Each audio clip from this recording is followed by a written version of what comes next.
Hello and welcome to part 2 of our experimental cue.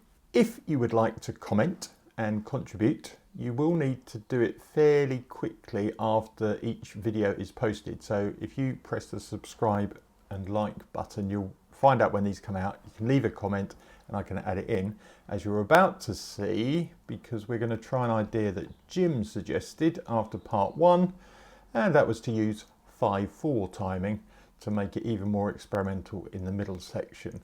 The first thing I'm going to do is, I've listened through to this again, and I think there's a natural ending that comes about here. So halfway through a bar, but then I think it can go back to the tonic note. So what I'm going to do is copy this, so I've got the original, and try and split it because I think it forms a natural ending. So I'll do that, and we should automatically have our ending.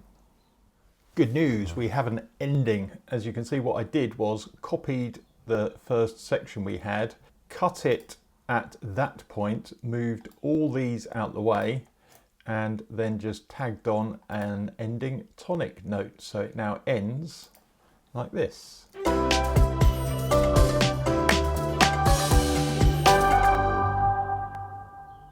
Great. So that's actually already like 45 seconds of music. So for this particular cue, we're like halfway there already. That's the ending. What I'm probably going to do now, actually, while I think about it, I'm going to get rid of that clarinet track that we didn't use. So if you're not using something, get rid of it. Keep everything nice and tidy. I'm going to go back to this intro section and work out how I can bring the different instruments in and layer them as we go towards some sort of middle section perhaps. See you in a sec. Well, we've got an intro now. You can see I've taken out some parts here. Probably the most important thing I've started doing here is adding some automation, not only to volume to bring things in, but in this case I'm actually automating the high cut frequency. So all you do is make sure you turn on the high cut frequency in the EQ, and then it becomes an option from the drop down menu, high cut frequency, and then you can automate it nicely here. So we get this build up.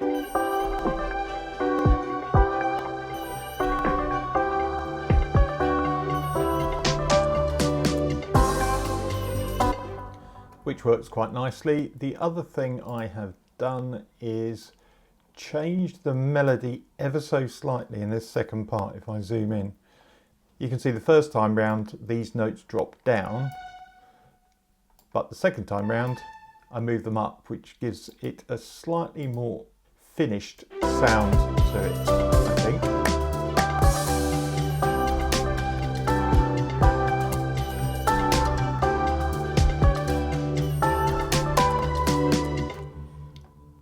And that will lead us into what is going to be our middle section, which, thanks to Jim, is going to be a time signature change into 5/4. I'll have a go and we'll see what that turns out like. Okay, so we do have a middle section in 5/4. If you press G in Logic, that opens up your global parameters. So we've changed to 5/4 and then back to 6/8 for the ending. Let me quickly explain what we've done here. I've used the root of G, but this time we're just climbing from the G,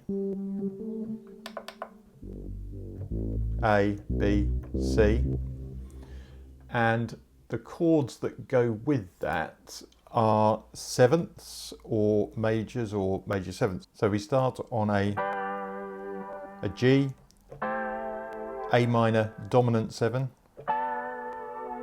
B minor dominant 7, and C major 7. That creates this effect. I started using this synth pad here that was doing the melody, but then I changed it up by adding step effects to it using the plate filter, and it gives this sound.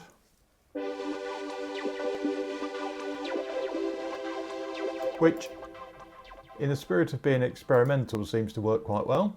So our 5/4 section now goes like this.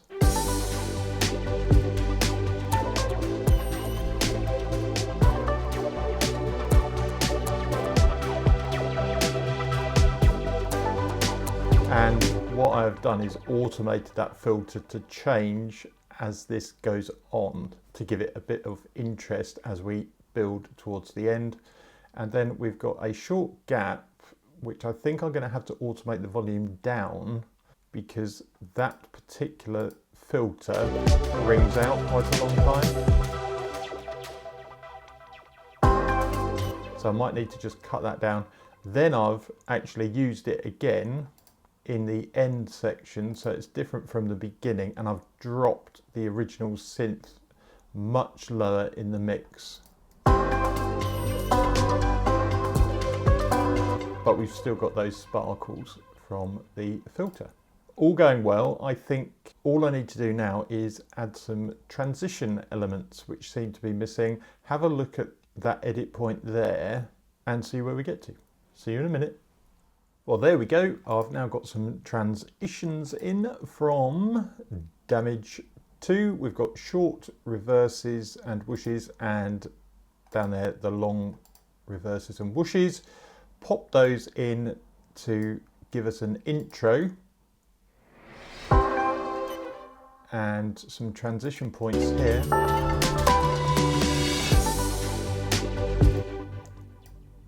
And this section in the middle, I've put some automation in to make sure we dip down to 0 and make it a proper useful edit point for a music supervisor. So it sounds like this. And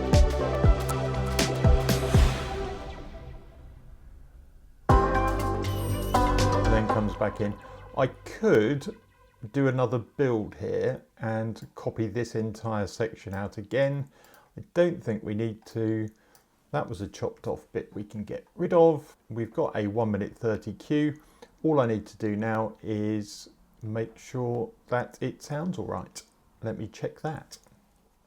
All right, so we have just had a couple of tweaks with some drummer regions. You'll notice a couple of them are in green now because by default they are in drummer mode. If there are sounds you want to take out, like little claps, you can right click and convert to MIDI region, which means you can then go in and edit the actual notes that are there, but make sure you've set the intensity and fill amount that you want before you convert. Otherwise you won't have all the notes that you want. So I'm going to play this for you as it is.